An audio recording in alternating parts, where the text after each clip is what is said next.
Սիրելի հայրենակիցներ, առաջերտին պետք է շնորհակալություն հայտնեմ բոլոր ներկաններին, բոլոր նրանց, ովքեր նայում են այսօր այս հանդիպումը, բոլոր նրանց, ովքեր պայքարել են մեզ հետ այս տարիների ընթացքում, ձեր կամքի համար, ձեր պատրաստակամության համար, ձեր հայրենասիրության համար, նրա համար, որ դուք մտահոգված եք երկրի ապագայով,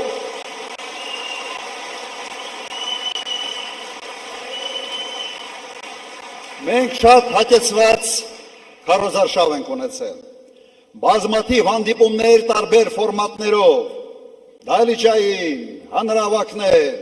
ուղղակի շփումներ, տասնյակ հազարավոր մարդկանց հետ շփվել ենք և համոզված ենք, որ մեր ընտրական զանգվածը կիսում է մեր ծրագրերը, համաձայն եք, բայց այս հանդիպումները նաև հնարավորություն են տվել մեզ համալրել ծրագրերը, լսել ենք առաջարկներ, ինտերակտիվ հանդիպումների ժամանակ մենք հասկացանք, որ ինչ-որ շտկումներ պետք է մտցնենք և մենք դա արել ենք։ Շնորհակալություն ձեր ակտիվ մասնակցության համար։ Սիրելի հայրենակիցներ, այս ընտրությունները սովորական չեն, բոլորը դրա մասին խոսում են։ Եվ ընտրությունները ոչ թե նրա մասին է, թե հաջորդ 5 տարվա ընթացքում ինչ կարգի տարբեր սոցիալական ծրագրեր են իրականացվելու։ Սա անբաժանելի մաս է, բայց ամենից կարևորը չէ։ Այս ընտրությունները նրա մասին են, թե Հայաստանը արդյոք մնալու է իր բովանդակությամբ հայկական պետություն։ Սա է այս ընտրությունների գլխավոր հարցը։ Մենք պաշտպանում ենք, թե դավաճանում ենք մեր պատմությանը, մեր ինքնությանը, մեր արժեքային համակարգին։ Պաշտպանում ենք։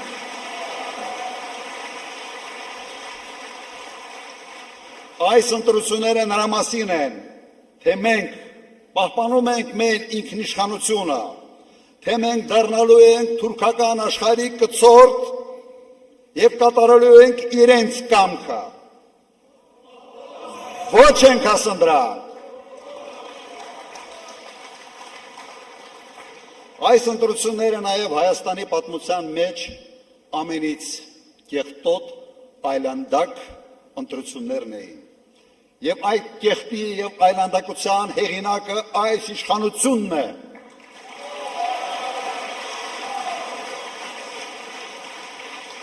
Իրենք թոնավորել են այս ընտրարշավը իրենց թույնով, կեղտոտ բերաններով, կեղտոտ բառապաշարով։ Մենք սա չենք հանդուրժում, սա մեր ոճը չի։ Մենք Հայաստանը պիտի փորձենք մաքուր պահել այդ կարգի կեղտից։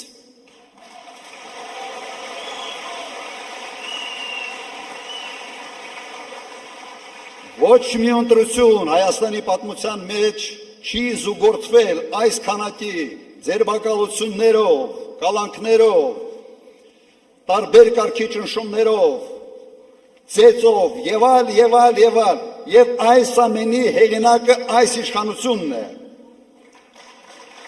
որը եկել է ժողովրդավարության կարգախոսներով, բայց դարձել են ուղղակի բռնապետական ոչ ունեցող իշխանություն։ Եվ այդ ամենիչով նույնիսկ հարցականի տակ են դնում արդյունքների լեգիտիմությունը։ Յուրաքանչյուր ընտրություն, սիրելի հայրենակիցներ, դա առաջերտին հաշվետվություն է կատարած աշխատանքների համար և նոր ծրագրերի ներկայացում, ապագայի համար։ Քանի որ այս իշխանությունը տապալել է ամեն ինչ,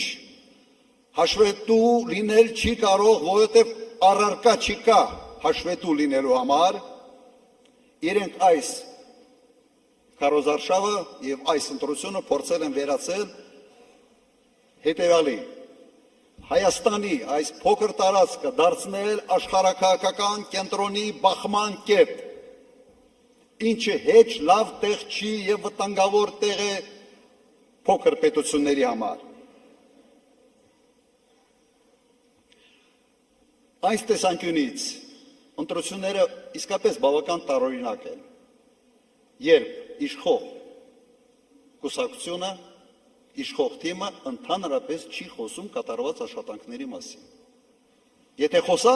պիտի խոսա, թե ինչպես է պարտվել պատերազմում, ինչպես է հրահրել պատերազմը եւ ով է մեղավոր 5000 զոհերի համար, 12000 վիրավորների համար, կորցրած տարածքների համար, կորցրած Արցախի համար եւ 150,000 փախստականների համար։ Դրան գումարեք առնվազն 80 միլիարդ դոլարի վնաս, որը հասցվել է հայ ժողովրդին, հայությանը։ Բոլորդ գիտեք ով է մեղավոր։ Գիտեք։ Հիմա դրա մասին իրենք պետք է գան եւ հաշվետվություն տան մեր ժողովրդին։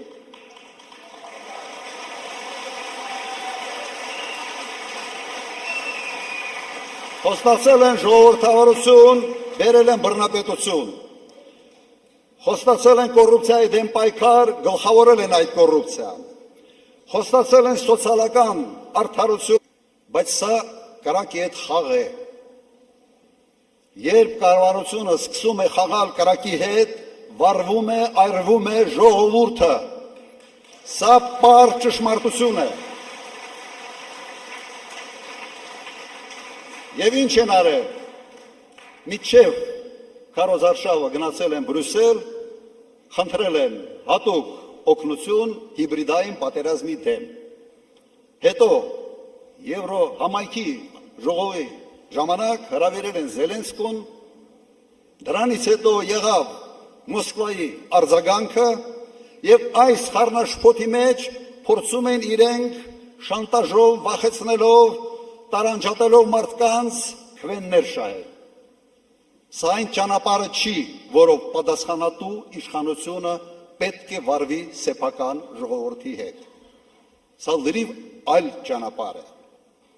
Մեր մոտեցումը հստակ է։ Մենք եւ միայն մենք Հայաստանում, Հայաստանի քաղաքացիները պետք է որոշենք Հայաստանի ապագան։ Համաձայն եք։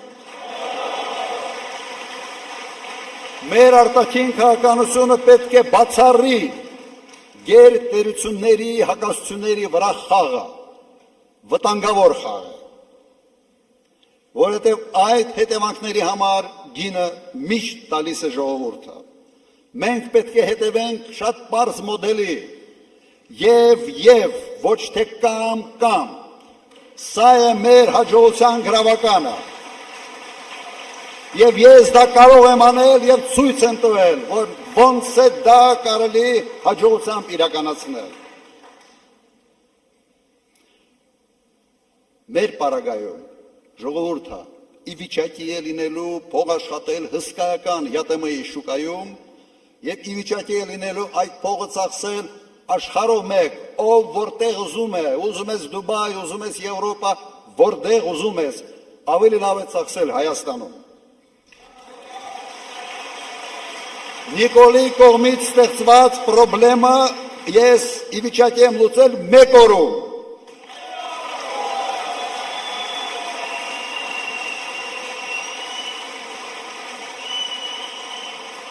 Այսպես կոչված բեզվիզը եւս ավելի շուտ կստանան, քան այս իշխանությունը։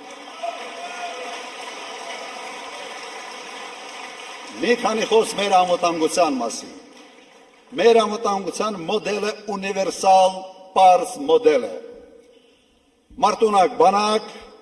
ուժեղ առաջնորդ, հզոր դաշնակից։ Այս երկրագնդի վրա ուրիշ արդյունավետ մոդել ուղղակի չկա։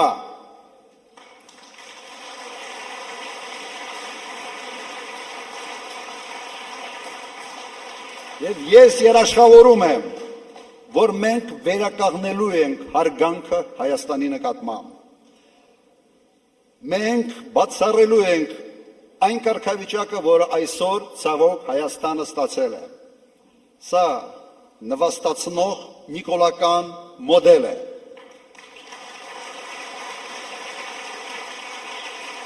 Սա հարևանների հետ հարաբերություններում, սա տեր ու ծառա հարաբերությունների մոդել է, որտեղ տերը Ալիևն է, ծառան Նիկոլն է։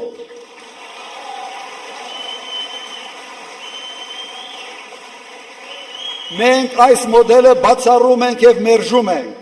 Մեր ժողովուրդը չի ուզում, որ իրեն կառավարի Ալիևի ծառան։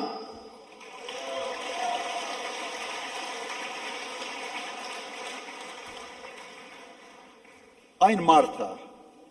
որը բերել է Արցախյան պատերազմ, կորուստ, սարսափելի հետևանքներով, իրավունք չունի նույնիսկ խաղաղություն բառը օգտագործել։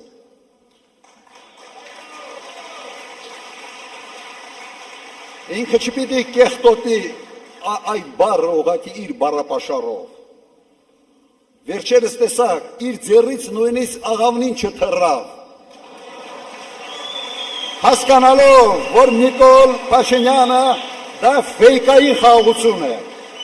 ֆեյկային իշխանություն է և ֆեյկային բովանդակություն է։ Մենք ձգտում ենք խաղաղության և հասնելու ենք դրան։ Մենք հասնելու ենք կայուն արժանապատիվ խաղաղությանը։ Եվ իմ նախագահության ժամանակ դա հաջողվել է։ Անելու եմ ևս մեկ անգամ։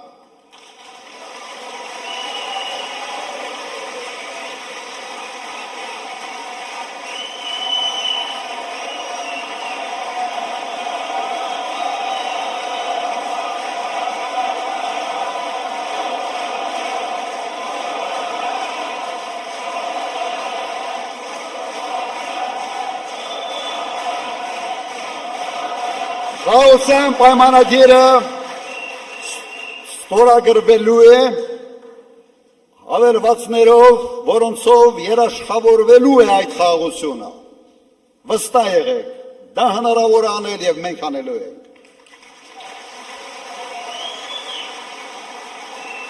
Մենք տեսնում ենք Հայաստանը որպես ժամանակակից արդյունաբերական երկիր։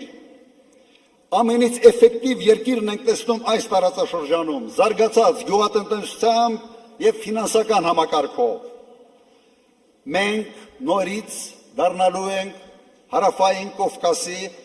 ամենից գրավիչ երկիրը ներդրումների համար։ Մենք այդպիսինը եղել ենք և նորից դառնալու ենք։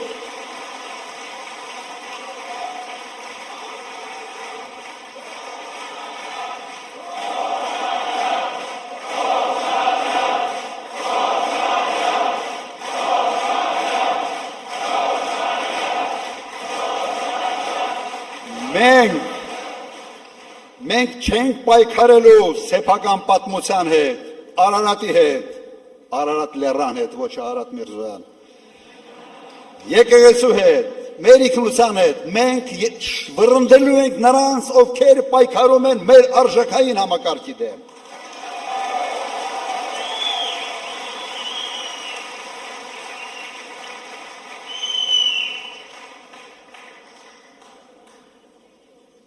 Վստահաբար խոստանում եմ, որ մենք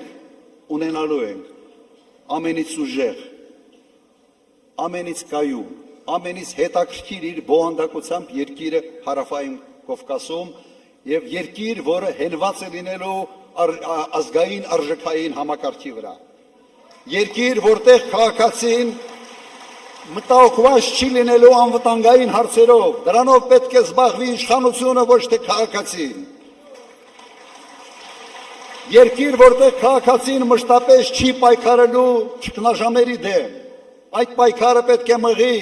կառավարությունը և իր քաղաքականության պետք է անի ամեն ինչ, որ ոչ թե երկիրը մեկ ճգնաժամից մտնի մյուս ճգնաժամ,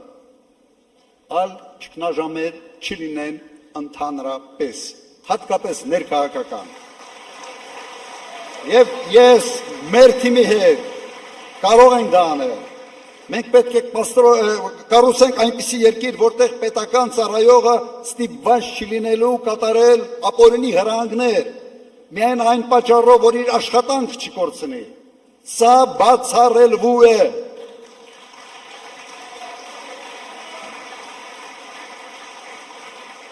Ժողովուրդ ջան,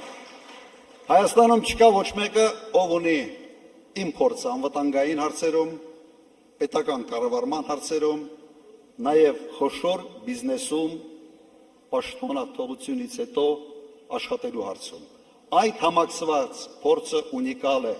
Ես պատրաստ եմ ամբողջությամբ նվիրել այդ փորձը, իմ ժամանակը, իմ ներվերը, իմ ամեն ինչը մեր երկրի հաջողությանը։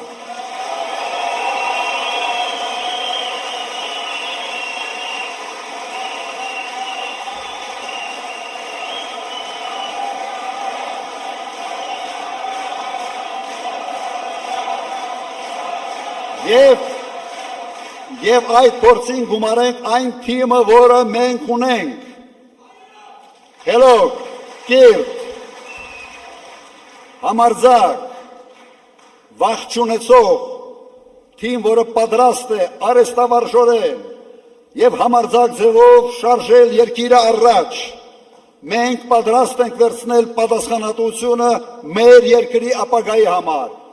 եւ դա անելու ենք։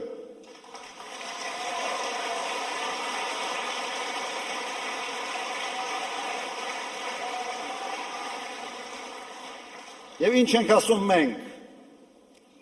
ասում ենք չկա Նիկոլ, չկա պատերազմ, չկա Նիկոլ, չկա քաոս, չկա Նիկոլ, չկա նվաստացում, չկա Նիկոլ, կա խաղաղություն։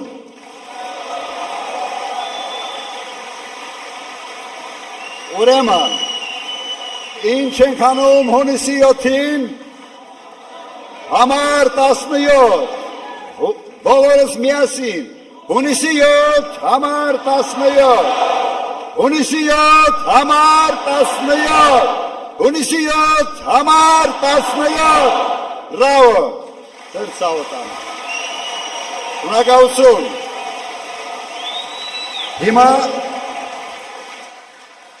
հիմա ես հրավիրում եմ մեր թիմը այստեղ, այս բեմահարտակ եւ մեր թիմի հետ միասին կավարտենք այս հանդիպումը։ Ժողովուրդ ջան,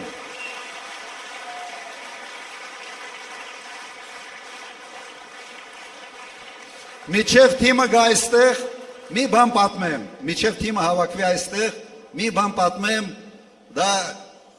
ես հիշում եմ Իմ հերս էր ինձ պատմել, երբ ես մոտարապես 8-րդ, 9-րդ դասարանում էի։ Այն ժամանակ ինքը պատասխանատու էր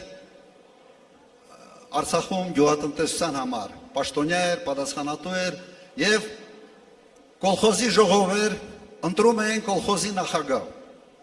Հիմա մի գրադիետ ագրոնոմի մասնագիտությամբ մեկին առաջարկել են գյուղացիները քննարկում են ընտրեն, չընտրեն, ինքը փորձում է ծրագրեր ներկայացնել եւ հայտնում է մեկը, որը ինքը իրեն տեխնացությունն է առաջարկում։ Այդ գյուղի ամենից անգրագետը։ Հին տարիներն էին կարդալ զորով, գիտի մի 2-3 դասարանի կրթություն ուներ։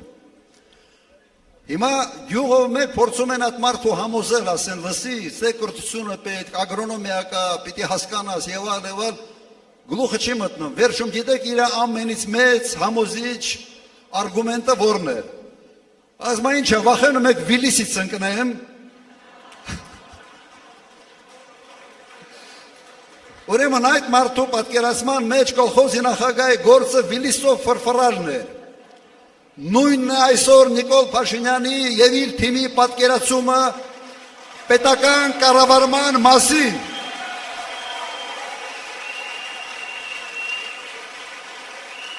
Չընկնելու համար են այն շարասյունը, որով պտտվում են 5 անգամ մեծացրել է։ Ձեր փողերի հաշվին, հարկատունների հաշվին։ Հիմա թիմը ինչի՞ չի գալիս։ Ես մի քիչ զբաղեցրեցի մեր թիմակիցներին։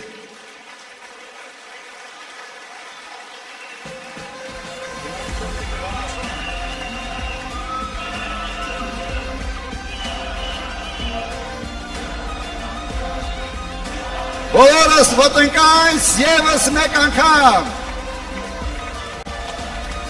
Հունիսի 7 համար 17, հունիսի 7 համար 17, հունիսի 7 համար 17։ Շնորհակալություն։ Ապրե, շնորհակալություն Ժողովուրդ ջան, շնորհակալություն։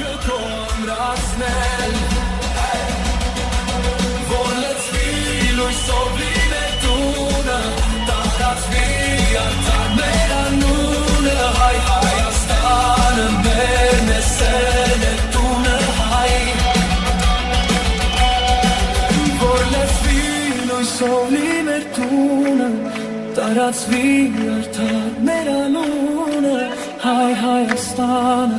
մերն է, սերն է։ Միասին